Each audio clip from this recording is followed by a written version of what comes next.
Okay, next let's talk about complex ions or coordination compounds. So metal atoms, particularly transition metals, often act as Lewis acids, and they accept lone pairs from other molecules or ions to form coordinate covalent bonds. So for example, let's say we have iron and water. So the iron plus 2 ion is going to accept a lone pair from the oxygen on water. Thus, it's a Lewis acid. And since the water is donating the lone pair, we call that a Lewis base. So basically, an empty orbital off the iron plus 2 ion overlaps with the orbital containing the lone pair of oxygen, and we form, of course, a coordinate covalent bond. Now, this is what we call a complex ion. So normally we'll put the complex ion in square brackets, and we'll put the charge as a superscript to the right, as we normally do with charges. Now, this is a complex ion, but if it was neutral, we'd call it a neutral complex, or more often just a complex. Now, the fact is that water doesn't just complex one water molecule. It actually forms coordinate covalent bonds with more than one. But let's talk about some terminology here real quick. So a complex, which is a coordination compound, is a compound in which a central metal atom or ion is attached to a group of surrounding molecules or ions by coordinate covalent bonds.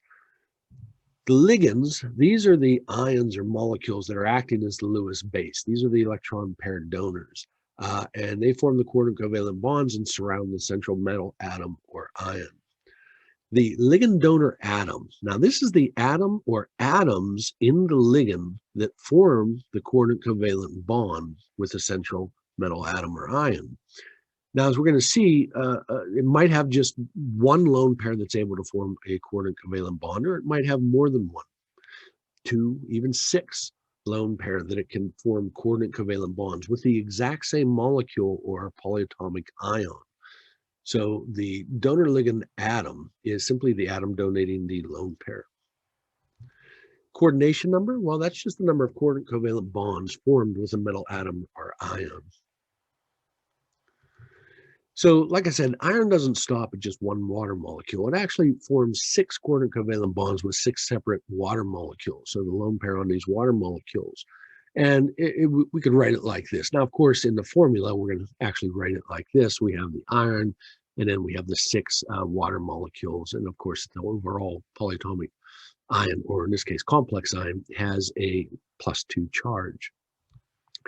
Now, the coordination number of 6, in other words, 6 coordinate covalent bonds are formed, is the most common type of complex ion, although there are many complex ions that have a coordination number of 4, or forming 4 coordinate covalent bonds.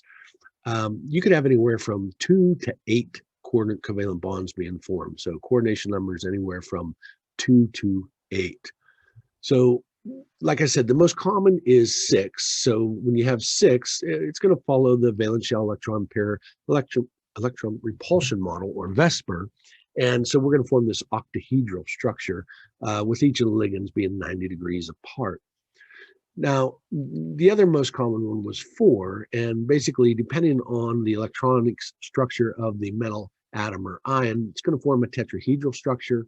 So again, each of the ligands would be ideally 109.5 degrees apart, or it's going to form a square planar. So basically, we're going to have lone pairs coming off of the metal atom or ion, and it's going to form this square planar structure.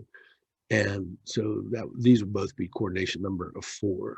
So if it has a coordination number of 2, again, according to VSEPR, they're going to be 180 degrees apart from one another. And so it would be a linear geometry. Okay, next let's talk about the ligands themselves. So we can have ligands that can form only a single coordinate covalent bond, and we call them monodentate ligands. Monodentate meaning it has one tooth. So it can form one coordinate covalent bond. And here's a bunch of examples. So here's a water molecule. It has the oxygen with a lone pair. Now it has 2 sets of lone pair, but keep in mind, only a single lone pair off a donor atom can actually form a coordinate covalent bond. So we can't form 2 coordinate covalent bonds with the same metal ion or atom with these 2 sets of lone pair. We can only form one. So Oxygen would be considered the donor atom because it's donating this lone pair to form the coordinate covalent bond. Ammonia, again, we see the lone pair on the nitrogen, so that's going to form the coordinate covalent bond. So the nitrogen atom would be the donor atom, and it can only form one coordinate covalent bond. So we'd say, again, it's monodentate. Then we have carbon monoxide. Now, carbon monoxide has a lone pair on the carbon and a lone pair on the oxygen. However, oxygen with multiple bonds, so double or triple bonds, generally don't form coordinate covalent bonds, and if they do, they're very weak. So it's actually going to be the lone pair on the carbon that forms a coordinate covalent bond. So again, it's going to be monodentate since it can only form one coordinate covalent bond with a metal atom or ion. Then we have the ions. So here's the monatomic ions, the fluoride, chloride, bromide, iodide. They all have 4 sets of lone pair, but again, we can only use one of those lone pairs to form the coordinate covalent bond. So obviously then in this case, chlorine would be the donor atom, and it can only form one coordinate covalent bond, and again, thus be monodentate. Here's another polyatomic ion. This is the hydroxide. Again, we have a single bonded oxygen, so those lone pairs will form fairly strong coordinate covalent bonds. So it's going to use the lone pair off the oxygen, so the oxygen will be the donor atom, and it'll form a single coordinate covalent bond. Next, we have this cyanide polyatomic ion. We can see that the carbon has a lone pair and a nitrogen has a lone pair. Now, the bonding, whether it be single, double, or triple, really doesn't affect any of the other elements except for oxygen. So both of these will form fairly strong coordinate covalent bonds. Now, which one it forms with the metal really depends on the metal or metal ion itself. You won't be able to predict that, but we will be able to tell from the name of the compound or the formula of the compound. So if it's the carbon that is the donor atom, so it's the electron pair, the lone pair on the carbon that is going to form the coordinate covalent bond, we're going to write it in the formula as CN, so the C first followed by the N. And that's going to indicate that the carbon actually formed the coordinate covalent bond. Now, we'll see here shortly when we're naming the compounds, we're simply going to replace the IDE with O. So if it's the carbon, we're going to call this cyano. Now, on the other hand, if it is the lone pair on nitrogen, so first we're going to write it in the formula as NC to indicate that it is the nitrogen is the donor atom. And in naming the compound, we're still going to replace the IDE with O, but because it's bound to the nitrogen, we're going to call it isocyano. Another example of that is the thiocyanate. So we have a lone pair on the nitrogen and we have a lone pair on the sulfur. Either one can act as the donor atom and give up that lone pair for the coordinate covalent bond. And if it is on the sulfur, we're simply going to replace this time the E. So when it's ITE or ATE, we're just going to replace the E with O. So if sulfur is the donor atom, we're going to write it as SCN. So in the formula, we can see that it's going to be the sulfur that it's connected to. And we're simply going to replace the E with O, so it becomes thiocyanado. Now, if it is the nitrogen that is acting as the donor atom, then we're going to call it isothiocyanado. Next, we have nitrite. So nitrite's another example of these where one or another atom can be the donor atom in the polyatomic ion. So again, we have the lone pair on the oxygen, but the oxygen has a multiple bond. It has a double bond. So that lone pair generally is not going to form any kind of coordinate covalent bonds. So what we're looking at here then is the lone pair on the nitrogen and the lone pair on the singly bound oxygen. So if it is the singly bound oxygen, that lone pair to form the coordinate covalent bond, oxygen being the donor atom, again, we're just going to replace the E and ITE with O. And so this thing would be called nitrito. And in the formula, we would write ONO to indicate that the oxygen was the donor atom. Now, if it is the nitrogen, if it's the nitrogen is being the donor atom. Now, this time we're not going to use iso like we did before. Now, this has to do with naming of organic compounds, and we're just going to call it nitro. So it's just going to be nitro. So this is the only exception. Usually if it's nitrogen, we simply throw the iso in front of it. And that's only, again, if it has more than one possible donor atom. Okay, let's look at other ligands. So we're going to call these polydentate ligands. So these ligands can form more than one coordinate covalent bond with the central atom. So that's the same molecule or ion, polyatomic ion. They can form more than one coordinate covalent bond. So in other words, that molecule or ion is going to have more than one donor atom within it. So here's an example of a bidentate ligand, so two-tooth ligand. It can form two coordinate covalent bonds. So this is ethylene diamine. Okay, so if we draw the Lewis dot structure for ethylene diamine, it looks like this. So we have the lone pair on this nitrogen, and then it's bound to a couple of carbons and then to another nitrogen with a lone pair. And basically what happens is the metal atom will sit right here and it'll form two coordinate covalent bonds with that same molecule. Now, what's necessary is that there's four atoms between the lone pair. So here's the lone pair, then there's 1, 2, 3, 4. That allows the electrons to be in the right position. Notice we have to bend around to get to the other position of that molecule. Next, we have the glycinate. We have the glycinate ion. And again, if we draw its Lewis dot structure, it looks like this, where we have the lone pair on the nitrogen. We have the lone pair on the singly bound oxygen. Again, this is a multiple bond, so those lone pairs aren't going to form coordinate covalent bonds. We have 1, 2, 3, 4 atoms. That allows it to bend around enough so that the metal ion or atom can sit here and form two coordinate covalent bonds with the glycinate.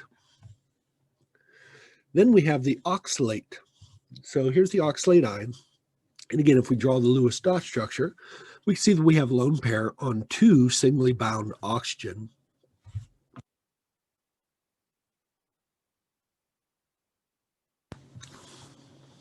Again, the lone pair on the doubly bound oxygens aren't going to form those coordinate covalent bonds.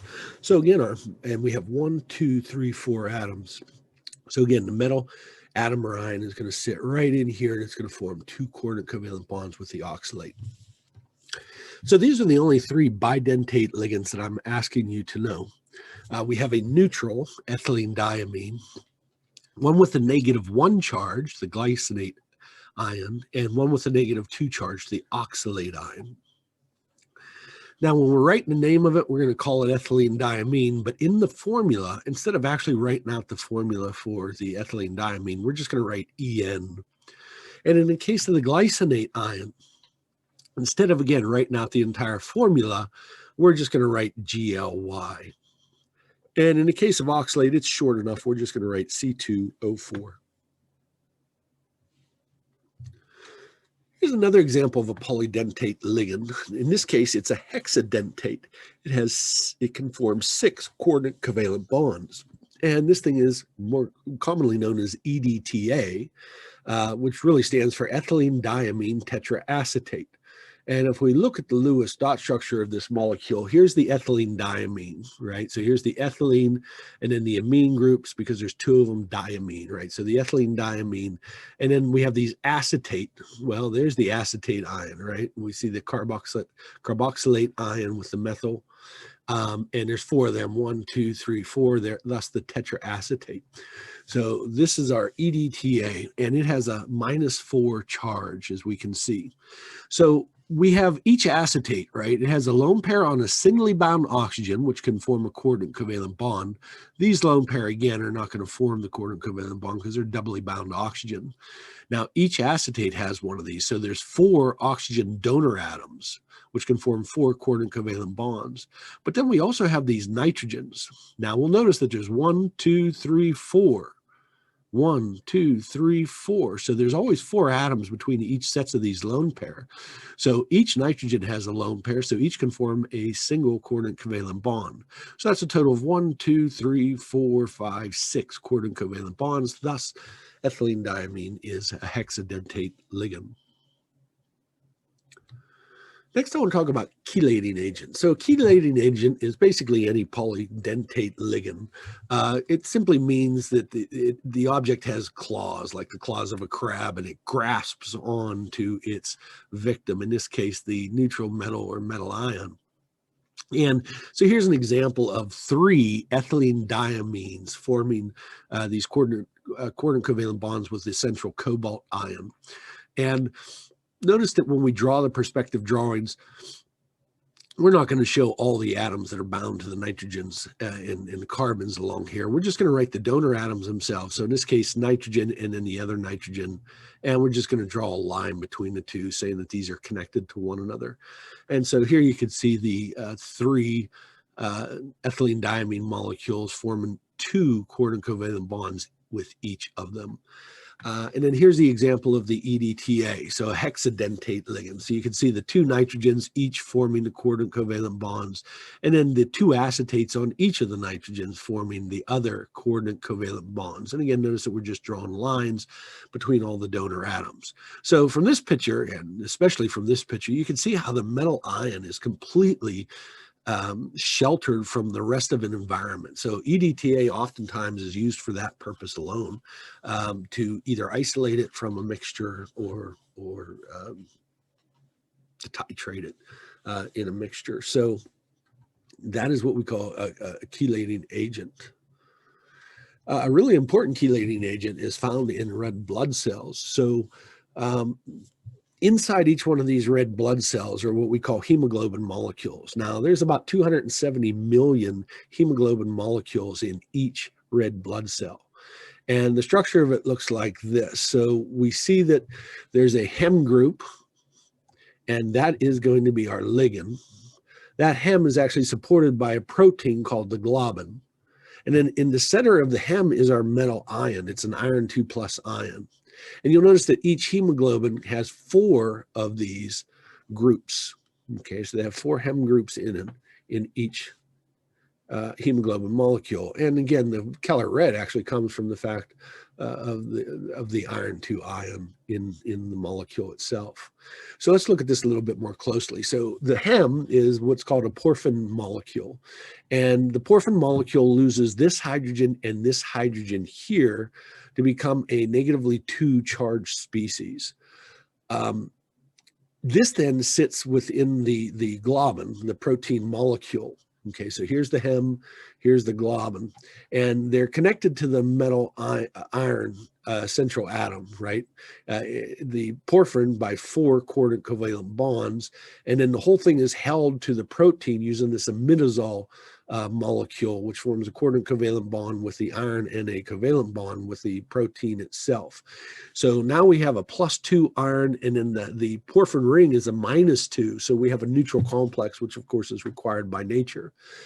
Now that leaves one open coordination spot for the iron.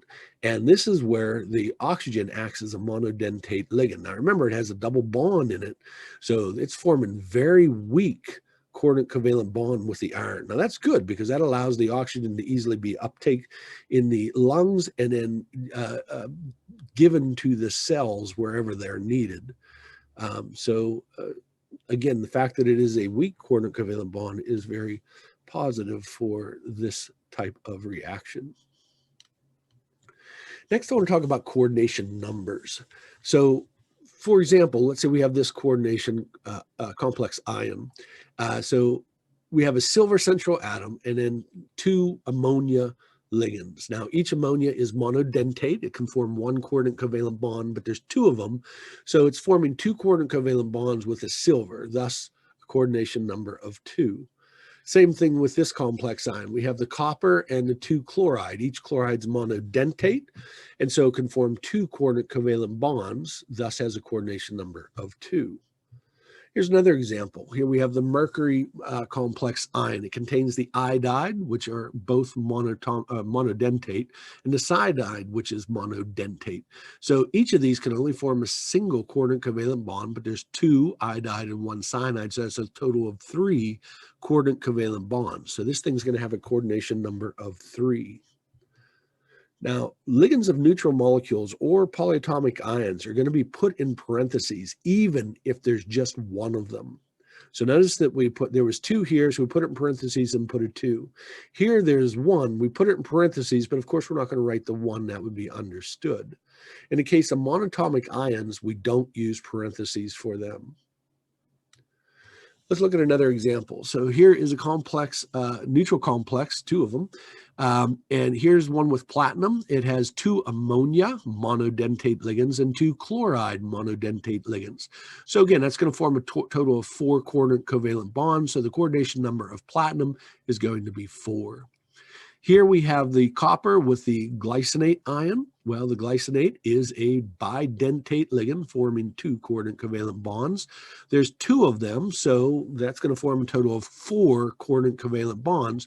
So the copper then is going to have a coordination number of 4. Looking at this polyatomic ion, well, we have the cyanide, again, monatomic. There's 5 of them, so it's going to form 5 coordinate covalent bonds. So nickel, in this case, is going to have a coordination number of 5. Same thing's true with the iron because the carbon monoxide is also monodentate, and there's 5 of them as well. Next, we have EDTA. EDTA is a hexadentate ligand. It's forming 6 coordinate covalent bonds. Therefore, the calcium is going to have a coordination number of 6. In this complex ion, we have multiple ligands. The ethylene diamine is bidentate, but there's 2 of them. So that means there's going to be a total of 4 coordinate covalent bonds formed with the ethylene diamines. Then we have water, which is a monodentate ligand, but there's 2 of them. So that's going to be 2 more coordinate covalent bonds, plus the 4 for the ethylene diamine gives us a total of 6 coordinate covalent bonds. So the iron is going to have a coordination number of 6. And so on and so forth, right? The fluoride's monodentate, there's 7 of them, so it's going to, zirconium is going to have a coordination number of 7. In the case of the molybdenum, the oxalate is bidentate, there's 2 of them, so that's a total of 4, plus the 4 monodentate from the cyanide, that's a total of 8 coordinate covalent bonds, so molybdenum would have a coordination number of 8. Okay, next I want to start talking about naming these coordination compounds and complex ions. So if the compound is a salt, you're going to name the cation first and then the anion, just as if we were naming any simple salt like sodium chloride. In naming a complex ion or neutral complex, name the ligands first, followed by the name of the metal. So if the ligands are anionic, that is, they have a negative charge, they're going to all end in O. So anions that end in IDE, you simply replace the IDE with O. So cyanide becomes cyano. Anions that end in ITE or ATE, you're simply going to replace the E with O. So nitrite becomes nitrito. Nitrate becomes nitrato. Okay. Now, neutral molecules, neutral ligands are just going to be given their name. So, for example, ethylene diamine, we're just going to call it ethylene diamine. There are 3 special cases, though. Water, we're going to call aqua. Ammonia, we're going to call amine with 2 M's, A-M-M-I-N-E. And the carbon monoxide, we're going to call carbonyl. Now, here is a list of the different ligands. Now, a complete list can actually be found in the beginning of chapter 22 homework or in the tables that you must know. So briefly, I'll go over this real quick, but we've already seen this, right? So there's a monatomic ion, ends in IDE. We're simply going to replace the IDE with O. So bromide becomes bromo. If it ends in ATE or ITE, we replace the E with O. So carbonate becomes carbonato. Then we had these special cases where the same molecule or polyatomic ion could have 2 different donor atoms. So as we've seen, this is cyanide, so the IDE would be replaced with O. Now, because the carbon is the donor atom, this would be called cyano. If it's the nitrogen as the donor atom, we're going to call it isocyano. Okay, we've seen the same thing with thiocyanate. If the sulfur was the donor atom, we simply replaced the E with O, so thiocyanate became thiocyanato. And if it was the nitrogen as the donor atom, again, we'd replace the E and ATE with O, but this time, again, we'd use the iso, so this would become isothiocyanato. In the case of nitrite, either the oxygen could be the donor atom, in which we would simply replace the E with O, so that become nitrito. But if it is the nitrogen as the donor atom, we're not going to use iso this time. This is the only exception. We're just going to call it nitro. And like I said, for the neutrals, ammonia is going to be called amine with 2 M's. Water is going to be aqua, and carbon monoxide is going to be carbonyl. Then, of course, we have our neutral ethylene diamine, which we're just going to call ethylene diamine. Now, in the formula, when we're writing a formula, instead of writing the formulas like we normally do, we're just going to write EN. Okay, we're just going to write EN. And for the glycinate ion, we're going to write GLY instead of writing out its entire formula. Okay, if the complex contains more than one ligand of the same type, you got to indicate how many there are. And you're going to do that by using the Greek prefixes, di, tri, tetra, penta, etc. The ligands are going to be listed in alphabetical order. We're going to ignore the prefixes indicating how many there are when we're determining that order. Okay, so they're just going to be listed in alphabetical order by whatever the ligand name is, ignoring the di, tri, tetra, etc. Now, if the name of the ligand itself contains a Greek prefix, so for example, ethylene diamine, well, ethylene diamine contains the Greek prefix di. So in this case, we're going to have to do something special. We're going to put the ethylene diamine in parentheses, and as a prefix to it, we are going to use a special numbering system. So bis for 2, tris for 3, tetrachus for 4, pentachus for 5, hexachus for 6, and so on. Okay. Now, then we're going to follow up by the metal name after the ligands, and then after the metal name, in parentheses, we're going to put whatever the oxidation state of that metal is. If it's neutral, we won't put anything after the name of the metal. So in naming metal, simply use the metal name if it is a neutral complex, or if it's a cationic complex ion, in other words, a positively charged complex ion. We're just going to use the name of the metal, nothing special. However, if it is an anionic complex ion, so in other words, it's a complex ion with a negative charge, then we're going to end everything with ATE.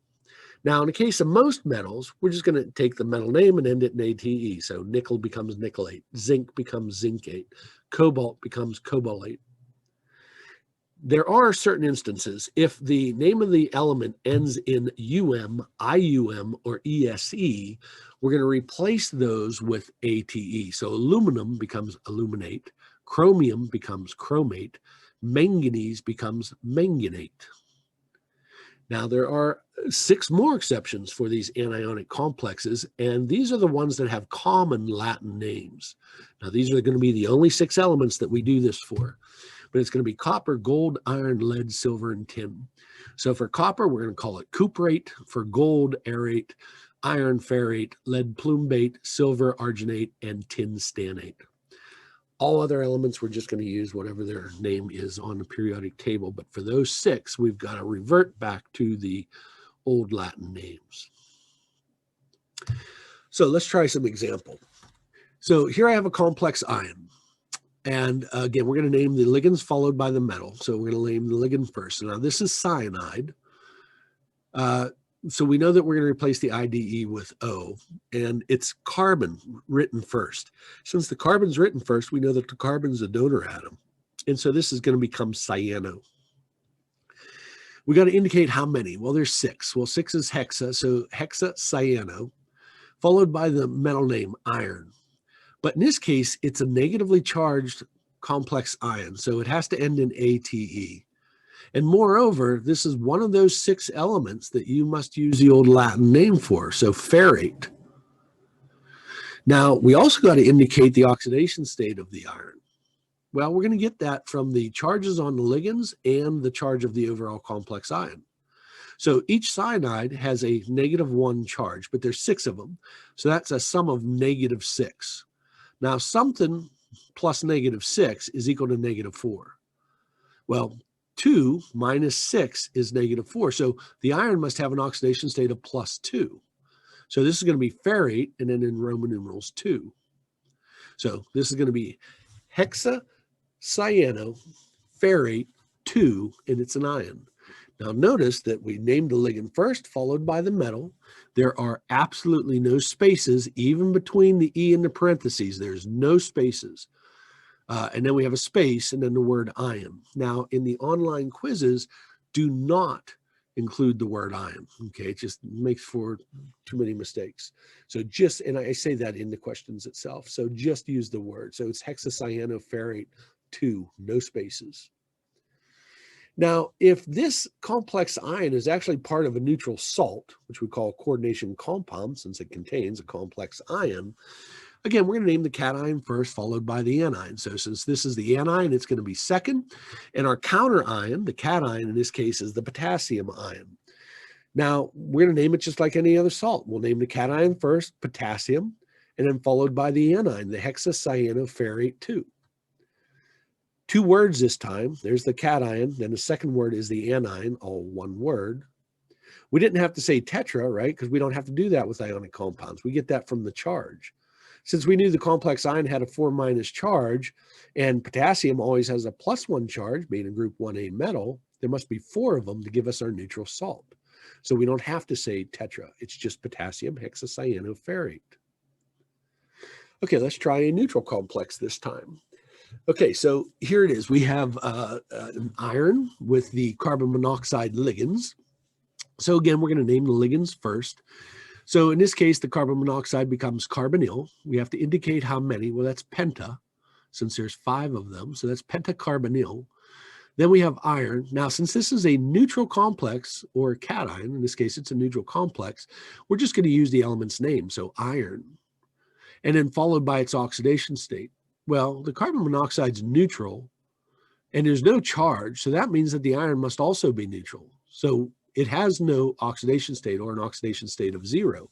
So we're simply going to call this thing pentacarbonyl, our ligand, followed by our metal, iron. So it's pentacarbonyl iron. Now, like I said, usually we put these complex and specifically complex ions in square brackets. We usually do not do this for the neutral complexes because this could be confused as representing the molarity or molar concentration of this particular complex. Okay, so usually when they're neutral complexes, we'll just write it like this without the square brackets. Okay, let's try another one. So this time we have a complex ion with 2 different ligands. So we're going to have to name the ligands first and in alphabetical order. So ignoring any Greek prefixes due to how many there are, we know that water is called aqua, and the thiocyanate, now because the nitrogen is written first, we know that it is nitrogen as being the donor atom, and therefore this thing is going to be isothiocyanate. So we have aqua with an A and an isothiocyanate with an I. So the A comes before I. Now we got to indicate how many. There's 5. So that's penta aqua. Isothiocyanate. There's only 1, so no Greek prefix. Now we got to use the metal. Now it's a cation. So with a cation, we just use the metal name. So it's just iron. And then we need the oxidation state. Well, the water has a charge of 0. The thiocyanate has a charge of -1. So something -1 equals +2. Well, 3 minus 1 is +2. So this must be iron +3. So it's going to be iron 3. So again, we're going to name the cation. So the penta aqua isothiocyanate, followed by our metal in its oxidation state. So iron 3, and this is an ion. Now notice that there's 2 A's here. You can put 2 or 1 A, both are acceptable. Now, again, if this was part of a neutral salt, it would look like this, okay? Again, we have this time our cation is listed first in the square brackets, indicating it's a complex ion, followed by our counter ion or anion, which is our sulfate. Now, be careful, this isn't exactly the same name because the donor atom is different. This donor atom is now sulfur. Notice that the sulfur is written first. Okay, then the carbon nitrogen. So it's going to be penta aqua thiocyanate iron 3 sulfate.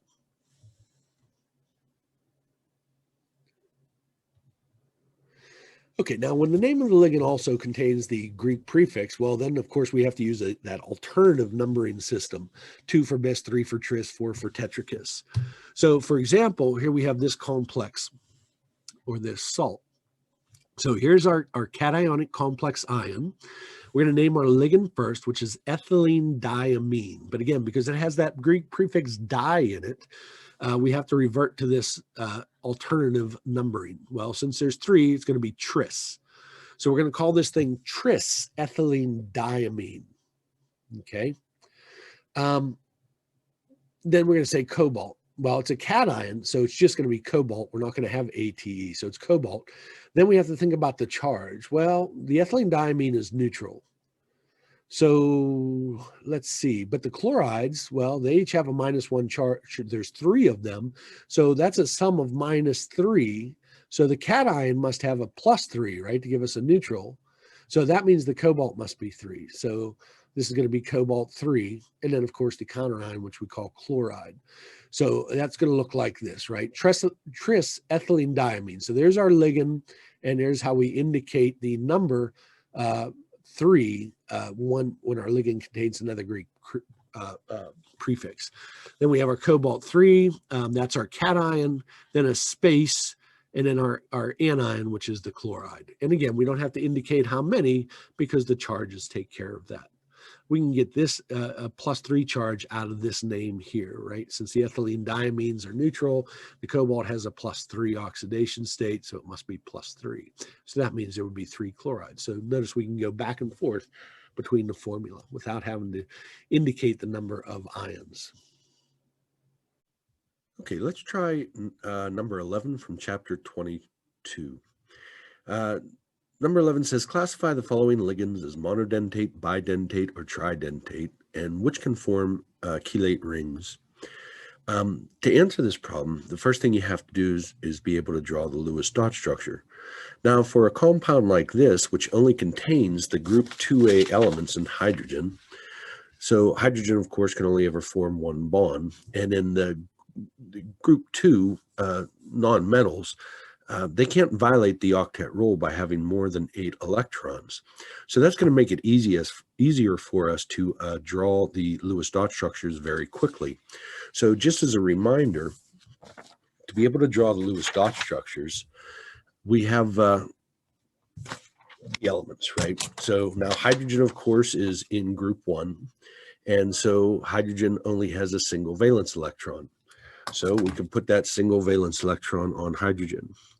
So that indicates that the hydrogen can only form a single bond and has no lone pairs. The carbon, which is in group 4, which is indicative of its 4 valence electrons, the 2s and the 2p. So it has 4 valence electrons. So that means we're going to fill the orbitals. Now, these are going to be molecular orbitals, right? And so if it has 4, that means it's going to be sp3. Or have 4 available sp3 orbitals. So we're going to fill them singly according to Hund's rule. So each side is going to represent one of the sp3 orbitals. So you can see for carbon, the carbon is going to be able to form 4 bonds. And it's not going to have lone pairs. Now, are there exceptions? Of course, there's exceptions, but generally this is the way it follows. Now, it could be 4 single bonds, or it could be a double bond and 2 singles, or 2 double bonds, or a triple bond and a single bond, but a total of 4 bonds total. Then next we look at nitrogen. Well, nitrogen's in group 5, which indicates that it has 5 valence electrons. Again, we're going to fill the orbitals singly, so 1, 2, 3, 4. Now, once we've filled them, we can start pairing them up, right, according to Hund's rule. So now we can have a lone pair. So we can see that nitrogen will generally form 1, 2, 3 bonds, again, 3 singles, a double and a single, and have a lone pair. Oxygen's in group 6, so it's going to have 6 valence electrons. So that would be 1, 2, 3, 4. Now we can start pairing them up. So we'll say 5 and 6. So that means that oxygen can form 2 single bonds or a double bond and have 2 sets of lone pair. And then finally, fluorine, well, it's in group 7, so it's going to have 7 valence electrons. So it's going to have 1, 2, 3, 4, and then we can start pairing them up. So 5, 6, and 7. So we can see that fluorine is generally going to make 1 bond and have 3 sets of lone pair. So this is going to make it easy for us to draw the structure, for example, our ligand here. So again, we can see that we have a nitrogen. So this is a nitrogen. And this is a structural formula. So we know that the hydrogen can only make a single bond. So whenever you have the hydrogen to the right of the atom in the structural formula, that means that it's connected to that atom. So in the case of nitrogen, we know that it's going to form 3 single bonds, and we're going to have a lone pair. So we'll put the lone pair right here. Okay. Okay, so 2 of those are hydrogens, so hydrogen and hydrogen. And then the next is bound to this carbon. Now, carbon, of course, has 4 bonds. Now, the question is, are they all singles or is there a double in there? Well, to look at that, we know that, okay, we've already used 1. And we can see that we got to use 2 more for the hydrogens. So that means that this is going to be a single bond over here, and these are hydrogens. We have another carbon. Again, we need to know, is it all 4 single bonds? Well, again, we have 2 hydrogen. We already have a bond here, so that means this must be a single bond. So now we're at this nitrogen. And again, we're in the same predicament. Is it a single and a double, or is it 3 singles? Well, we know that we have to have a lone pair. And I can see that there's a hydrogen that it's bound to. And then the next is going to be this carbon. So again, is it going to be all single bonds? Well, we've already made 1. We're going to need 2 more for the hydrogen. And then the next to this carbon. Now, this carbon is bound to 2 oxygens. Well, we need to make 4 bonds. We have 1, so we can make 1, and then this will have to be a double. And this will be an oxygen, and this will be an oxygen. Now, we know oxygen, again, generally has 2 bonds, so that's a double here, and the 2 sets of lone pair. Now, this oxygen, again, generally would have 2 sets of lone pair, and it has a single bond over here. But now we only have this single electron left. But this is a negatively charged species, so it's going to have a lone pair there as well. So there is the structure then for this particular ligand. So the next question is this thing going to be monodentate, bidentate, or tridentate?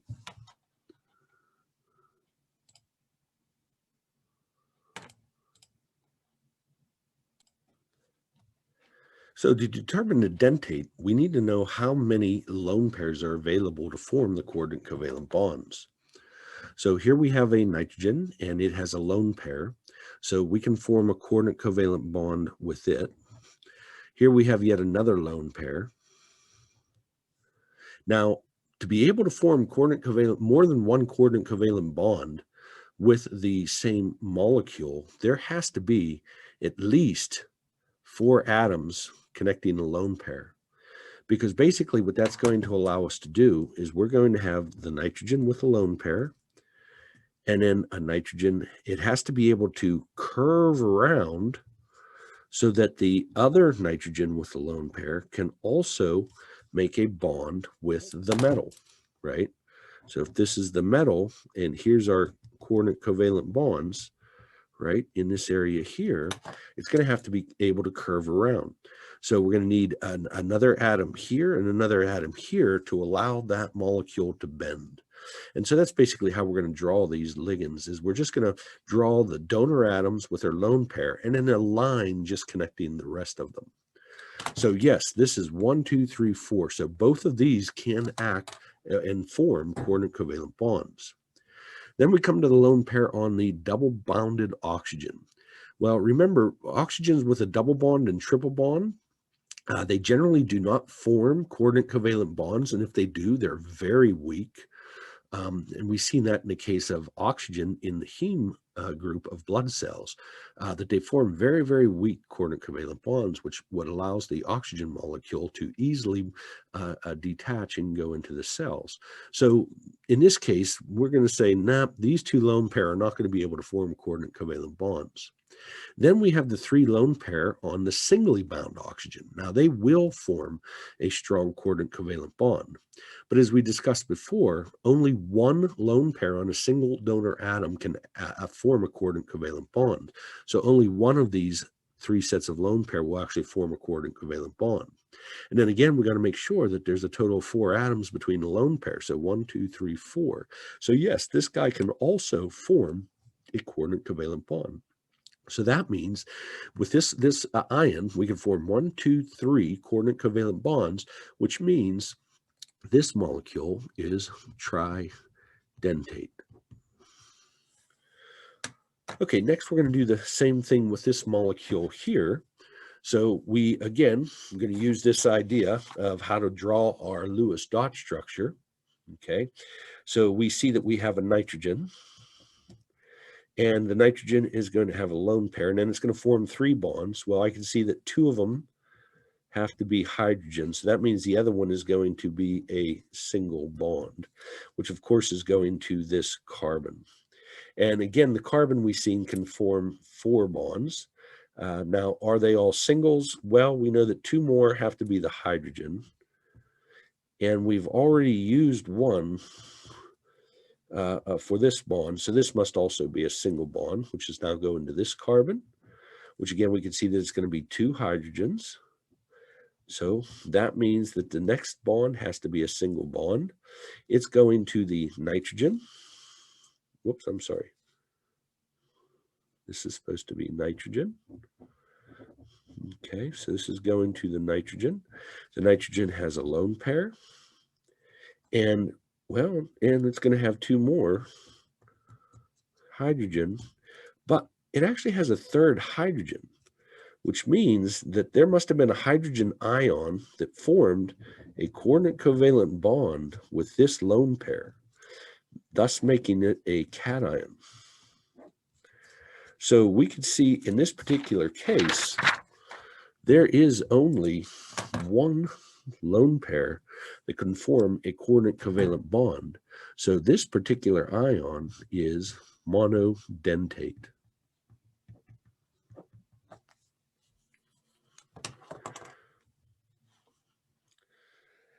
Okay. Next, let's look at number 13 from chapter 22.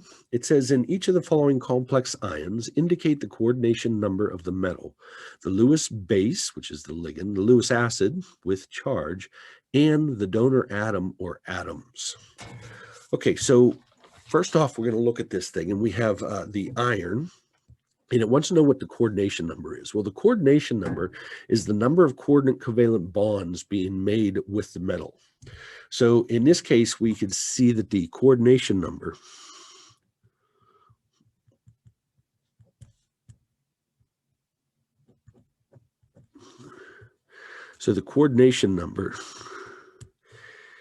well, we have 4 hydroxides. Each of them are monodentate, so we're going to form 4 coordinate covalent bonds. So that means the coordination number is 4. Next, it says the Lewis base. What is the ligand? Well, the ligand is the hydroxide, right? So the ligand, which is our Lewis base,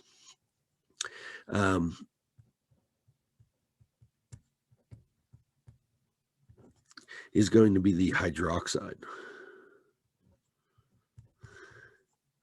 And the hydroxide ion, of course, looks like this. And so it wants the next. It wants to know what the donor atom is. So the donor atom is actually going to be this here. So the Lewis base is the electron pair donor, and the donor atom is going to be the oxygen, right? Because that's where the lone pair are. So the donor atom is going to be shown here in red. So this is the donor atom. Okay. Okay, and then finally it wants to know what is the Lewis acid. Well, the Lewis acid is the metal, right? So it is the electron pair acceptor, and it wants to know what the charge is. So in this case, we know that the hydroxide each are -1. So there's 4 of them. So that would be -4. Now something plus -4 must equal -1. Well, +3 minus 4 is equal to -1. So that means that this is an iron 3+. So that is our Lewis acid. Okay, we can do the next for the EDTA. So again, the coordination number. So the coordination number, well, EDTA is hexadentate, which of course means it forms 6 coordinate covalent bonds. So that means the coordination number is going to be 6. The ligand, or the Lewis base, is EDTA. So this is EDTA. And it has a 4- charge, right? So it has a 4- charge. Now, I'm going to not write all of the donor atoms, but if you look at the structure in your notes of EDTA, you'll see that there are 2 nitrogen and 4 oxygen, which represent the donor atoms, right? So there's 2 nitrogen and the 4 oxygen, right? So this is ethylene diamine. So that's where the 2 nitrogens are. And then it's tetraacetate. And it's those 4 acetates that each have a single oxygen that acts as a donor atom. Again, that's going to be the single bounded oxygen on that carboxylate group. Okay. And then in this case, again, we have iron as being the Lewis acid. And again, if EDTA has a charge of -4, well, something plus -4 is -2, so that must be +2, because 2 minus 4 is -2. Okay, let's try the next one. So again, the coordination number in this particular case, well, the glycinate is bidentate, so it's going to form 2 coordinate covalent bonds. And the cyanide is monodentate, so it forms 1, but there's 2 of them, so it's going to form 2 more coordinate covalent bonds. So that's a total of 4 coordinate covalent bonds, or a coordination number then of 4. Now for the glycinate, it's basically the nitrogen, which is then to another singly bound oxygen, and they each have the lone pairs which form the coordinate covalent bond. So in the glycinate, we have a nitrogen and an oxygen, which is acting as the donor atom. And in the case of the cyanide, we have a lone pair on both the carbon and the nitrogen.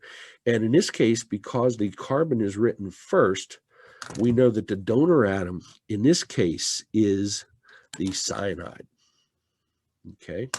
Now the cyanide has a -1 charge, and the glycinate has a -1 charge.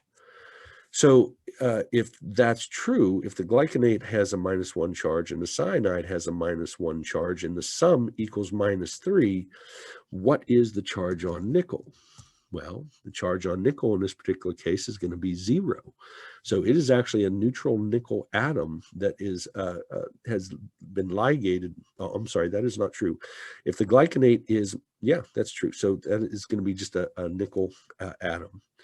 Okay, next we come to this compound here. So each ammonia is going to have is monodentate. So it's going to form 1 coordinate covalent bond each, and there's 2 of them. And then there's the oxalate ion. It's bidentate, so it's going to form 2 coordinate covalent bonds each, but there's 2 of them, so that's a total of 4 coordinate covalent bonds for that, plus the 2 more for that. So it's going to form 6 coordinate covalent bonds, which means it has a coordination number of 6.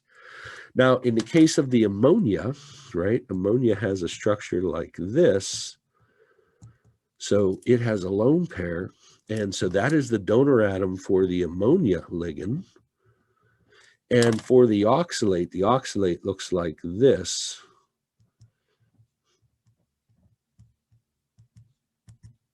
Now, these are the double bonded oxygens, so those lone pair generally are not going to form coordinate covalent bonds, but we do have these 2 singly bound oxygens, right?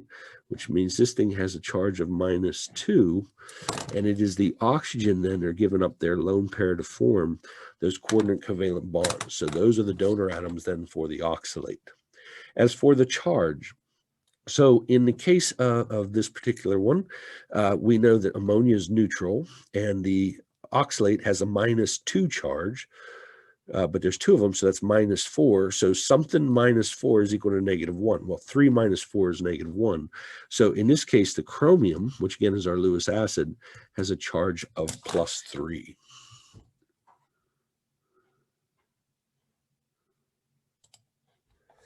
Okay, next let's try number 18 from chapter 22. And it says, what is the systematic name for the following ion? So, of course, to be able to name these coordination compounds, we're going to be naming the ligands first, followed by the metal. And to be able to do that, of course, you are going to need to know how to name these ligands. So again, basically, if the anion ends in IDE, you simply replace the IDE with O. So fluoride would become fluoro. Same thing here, right? We have cyanide, so we're going to replace the IDE with O. Now, the cyanide, remember, it can actually form a coordinate covalent bond with either the carbon or the nitrogen, depending on the metal atom that it is bound to in the environment that it's in. And so if it actually uses the lone pair on the nitrogen, then we're going to call it isocyano. Now, if it ends in ATE, for example, carbonate ends in ATE, we're simply going to replace the E with O. So carbonate becomes carbonato. Here we have nitrite. So nitrite, generally, it ends in ITE, and if it ends in ITE, we simply replace again the E with O. So nitrite becomes nitrito. But again, it's one of these polyatomic ions that can either bond to the oxygen or the nitrogen. Now, in this case, we're not going to use iso. So from organic chemistry, this ends up just being called nitro. So it's a little different, but it's called nitro if it's bound to the lone pair on the nitrogen, and it's called nitrito if it's bound to the lone pair on the oxygen. Then we have the thiocyanate. So again, it ends in ATE, so we replace the E with O, so thiocyanate becomes thiocyanato. And that's if it's bound to the lone pair on the sulfur, if it's bound to the lone pair on the nitrogen. Again, we'll write it in the formula to indicate what atom it is actually bound to. So if it's bound to the nitrogen, we're going to write it NCS. If it's bound to the sulfur, we're going to write it SCN. And again, if it's bound to the nitrogen, again, we're going to add that prefix iso, and we're going to call this isothiocyanato. Then we have some and these are all monodentate ligands, okay? Then we have a couple of bidentate ligands. That, of course, is the carboxylate. And as we've already discussed, that's going to be bound to the two singly bound oxygens on the oxalate. And since it ends in ATE, we're going to replace the E with O, and it becomes oxalato. Then we have glycinate. Well, again, glycinate is a bidentate ligand. It's going to bound to the one lone pair on the nitrogen and another on a singly bound oxygen. And again, we're going to replace the E with O, and this becomes glycinato. Now, in the formulas, we're going to write, instead of the actual chemical formula, we're just going to put in GLY.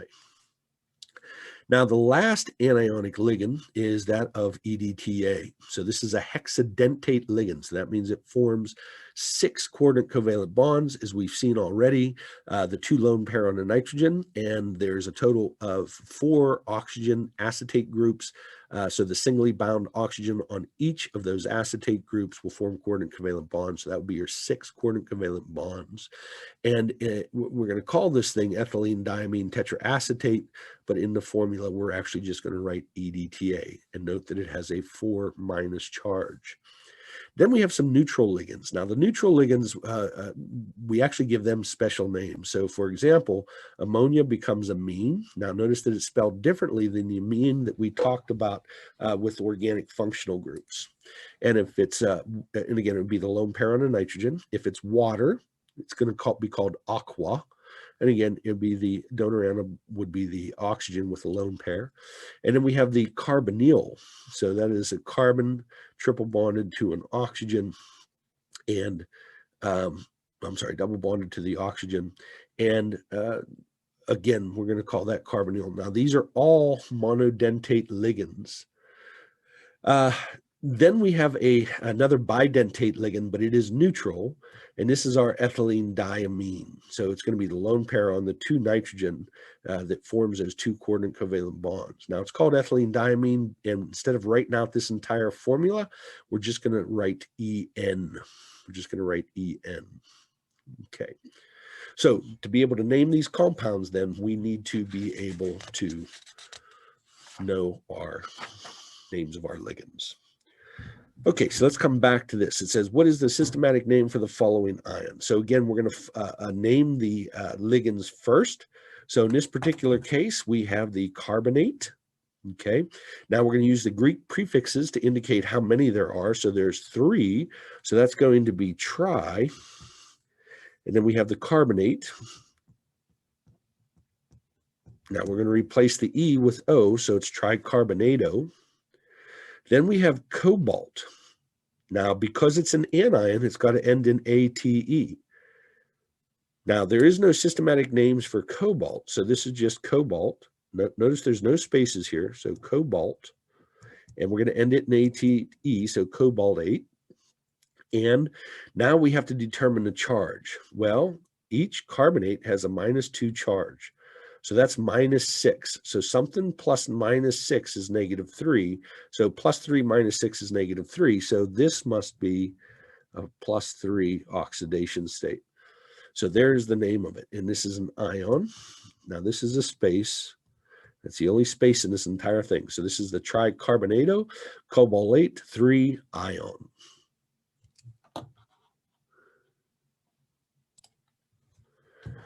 Okay, next let's try number 19 from 22. Again, let's systematically name the following coordination compound. So again, we're going to name the ligands first, but this time we have more than one ligand. So we're going to name these ligands in alphabetical order.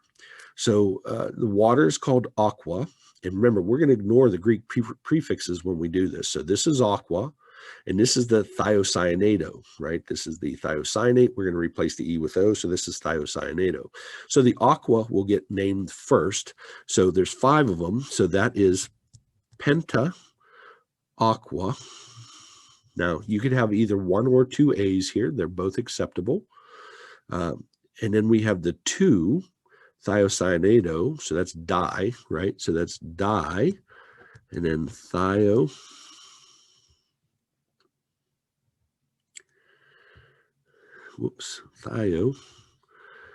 Thiocyanate O. Okay, so there's our second one. Then we have the silver. Now, in this case, again, it's an anion, so it's going to have to end in ATE, but this time it does have one of those old Latin names. And so we're going to call this arginate. Okay, so arginate. And then the charge. Well, water is neutral. The thiocyanate has a charge of -1. There's 2 of them, so that's -2. So something plus -2 is -1. Well, 1 minus 2 is -1. So that means the silver has an oxidation state of 1. Okay, so there it is. This is all one single word, then a space in the word ion. So this is penta aqua thiocyanate arginate 1, all one single word. Okay, let's try the next one. So this time we have 3 ligands. Again, we got to name them in order. Well, we have the ethylene diamine, so that starts with an E. We have the amine, well, that starts with an A. And then we have the cyano. Well, so it's going to go ACE. So we're going to name the amine first. Now, there's just one. We do not use mono or anything like that. So it's just AMMINE. Then we have the cyanide, and it is the carbon that is connected to the cobalt. So that's just cyano. We're going to replace the IDE in cyanide with O, so that's cyano. And then we have the ethylene diamine. Now, there's 2 of them. Now, we can't use di because ethylene diamine already contains a Greek prefix. So we have to use those alternative prefixes. So for 2, we have bis, 3 tris, 4 tetrachus. So since there's 2, this is bis. So this is going to be bis. Now we got to put in parentheses then the name of this thing. So this thing is ethylene diamine. Okay. Now, this is a positively charged coordination compound, so we're just going to use the element name. So this now is just cobalt. Now for the charge, well, the ethylene diamine is neutral, the ammonia is neutral. Cyanide has a charge of -1. So something -1 is going to equal +2. So that's 3 minus 1 is +2. So this must be cobalt 3. And again, this is an ion, so cobalt. So again, one word, amine cyano bis ethylene diamine cobalt 3 ion. Okay, let's try another. So number 20 out of chapter 22. Again, it wants us to name this coordination compound. In this case, I could see that it is a salt, right? Here is our complex ion, and then here's the counter ion, which is just nitrate. Okay, so the nitrate, of course, is NO3 minus. And so here is our complex ion. So we're going to, of course, put a square bracket. And it's vanadium, so V. And it's aqua. So we're going to put that in parentheses since it has more than one atom in it. It's polyatomic. Now it's neutral, so we don't have to worry about that. Hexa means there's 6, so there's going to be 6 of them. Okay, so there's the polyatomic ion. Then we have the nitrate, NO3 minus. Well, we got to figure out what the charges on each one of these are. So we know the water's neutral, and the vanadium is +3. So this whole polyatomic ion must be +3. And we know that the nitrate is -1. So just as we do with any simple salt, we have to make sure that we have a neutral compound in the end. So if this is +3 and this is -1, that means I'm going to need 3 of these -1s to cancel out the +3. So that looks like this. So there is the formula then for the hexa aqua vanadium 3 nitrate. Okay, let's try the next one. So we have the chromium. So this is going to be Cr. And then we have the carbonyl. So that's going to be CO, and it's always the carbon, because remember the oxygen is a double bound, so we're not going to use that lone pair. Okay, there are 6 of them again, so 6. Now there is no charge here, right? So the carbon monoxide is neutral. The chromium has no indication of oxidation state, so it must be chromium 0. So there it is. Now, this is the way we would normally write it, but alternatively, it could be written with the square brackets. But again, generally, this is not done as to not confuse it with the concentration of this coordination compound. Okay. Okay, let's try the next one. So the next one is, well, it's another salt, right? So here's the complex ion, and here's the counter ion, the ammonia, right? So we know this is the ammonium ion. So ammonium.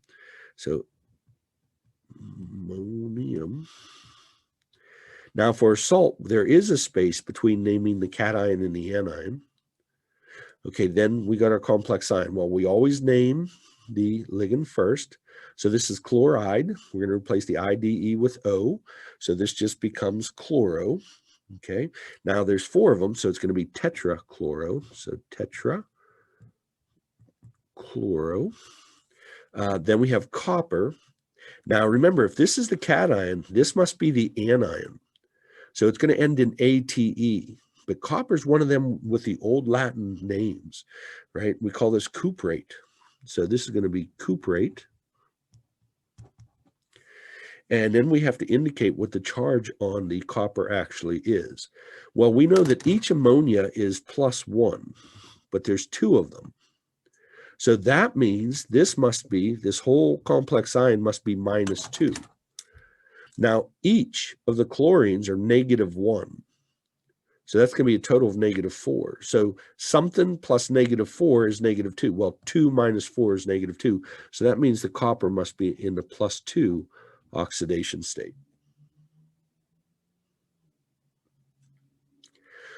Okay, next we actually have another salt, but this salt is composed of 2 complex ions. Okay, so to name this then, we're going to name the cation first like we normally do. So there's 6 of these amines. So that's hexa, amine. And again, you could use 1 or 2 A's, both are correct. Then we have the iron. Now this is part of a cation, right? So we just call it iron. Now, because we have 2 complex ions, we have to know the oxidation state of one of the metals. And in this case, it's saying that the oxidation state of the iron is +3. So it is iron 3. Now we will leave a space because that was the cation. Now we want to name the anion. Okay, now this time I have the cyanide, but it is the nitrogen connected to the chromium, not the carbon. So instead of calling it just cyano, we're going to call it isocyano, and there's 6 of them. So it's going to be hexa, isocyano, and then we have our chromium, but remember it is an anion, right? So it's negatively charged. So we're going to end it in ATE, but remember when it ends in IUM, UM, or ESE, we replace that with the 8. So this becomes chrome. Now we're going to replace the IUM with 8. Now we have to determine the charge. Well, the iron we know is +3, and this is a neutral. So that means that this complex ion has a total charge of +3, which means that this complex ion has a total charge of -3, right? Because there's only one of each, and we need them to cancel their charge to give us our neutral salt. So that means that the complex ion has a -3 charge. Now, each cyanide has a -1 charge. There's 6 of them, so that's a total of -6. So something -6 is -3. Well, 3 minus 6 is -3. So this must have an oxidation state of +3 as well. So there is how to name. So make sure you practice doing these. They aren't that bad.